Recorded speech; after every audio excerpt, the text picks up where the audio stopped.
Мемлекеттен үй алу үшін бірінші кезекте KZ сайтына тіркелгеніңіз жөн. Кезекте KZ сайтына кімдер тіркеле алады? Ата-ананың қамқорсыз қалған жетім балалар, немесе ата-анасы қайтыс болып кеткен балалар. Екінші, бірінші және екінші топ мүгедектері. Үшінші, мүгедек бала асырап отырған ата-аналар. Және де мемлекеттік қызметкерлер мен бюджеттік қызметкерлер.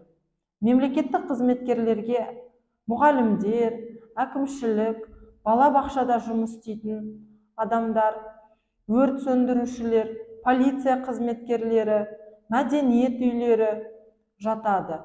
Сон және медицина саласында жұмыс істейтін қызметкерлер мемлекеттік мекемеге жатпайды. Созылмалы аурулармен ауыратын адамдар да кезекте KZ сайтына тіркеле алады. Апатты тұрғын жайы бар, яғни эксперттің толық қорытындысы қолында бар адамдар да кезекте KZ сайтына тіркеле алады.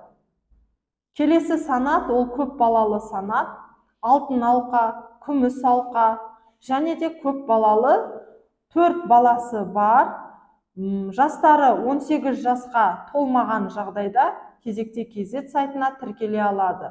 Соғыс ардагерлері, зейнеткерлер меншігінде тұрғын үйі болмаса, кезекте KZ сайтына тіркеле алады.